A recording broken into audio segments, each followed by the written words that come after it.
Hey guys and gals, welcome back.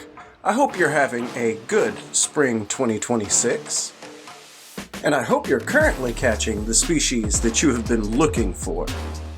To celebrate the return of anting season and the warmer temperatures, today we will be expanding my trapjaw ant setup.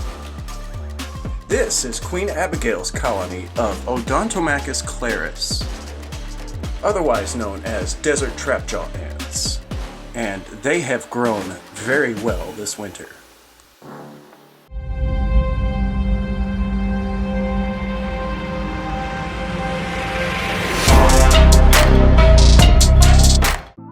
If you've seen my content before, you know that when I do these dirt expansions, I like to cover the top layer of soil with either white rocks or white sand, so we can see exactly how much dirt the ants have dug. It might also be pretty interesting to see exactly what type of soil the ants like to nest in. Their old two setups are just dirt, and they only ever dug just a few tunnels that we can see in. These three containers are filled with dirt and connected together with a T-shaped tubing connector in the back, as you can see in the bottom left corner. Their old two nests have been connected to this T-connector for a while. I just have yet to expand. For their new dirt setup, I set it up a little bit differently. We still have the same dark dirt filling the bottom, but I also mixed in a lot of this white gravel and a whole bunch of alfalfa hay that we use for the goats. This should give the soil in this setup a whole lot more strength than the soil in the other two setups, as the other two setups are purely dirt.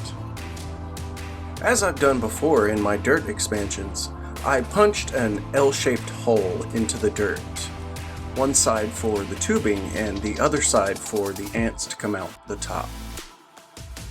And apparently this was very much appreciated, because now they have a place to stack the dirt that they are clearing from the tunnels below. I also added a few roach nymphs inside this setup for them to catch if they get hungry. However, they've seemed more interested in digging than they have anything. From what I've been able to tell from their feeding activity and their empty cocoon count, they have grown well this winter. Like I've said before, this species is quite shy, so they're hard to get video of. And they're even harder to get a proper colony count of. That's why I'm not giving you one. After a few days of them digging, let's check out their tunnels. As I suspected, these girls like a very grassy or rocky soil.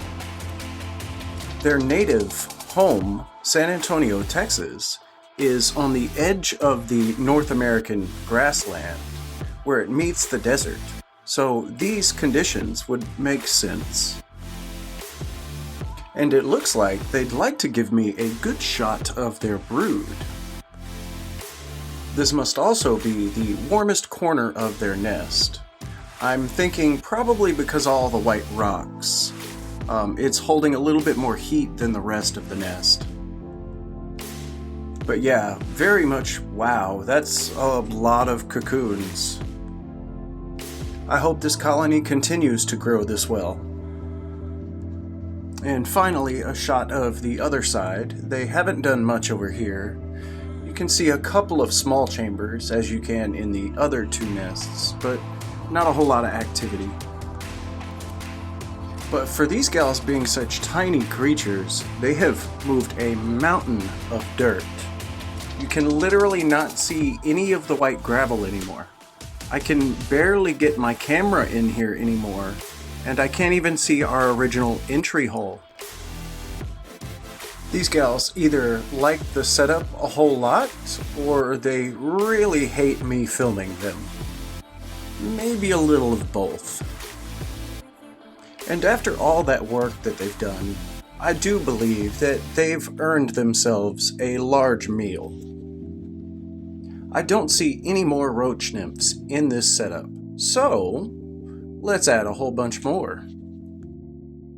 And after just a few seconds, just barely long enough for me to grab my camera again and film them, they have already caught a roach larger than any of the ants.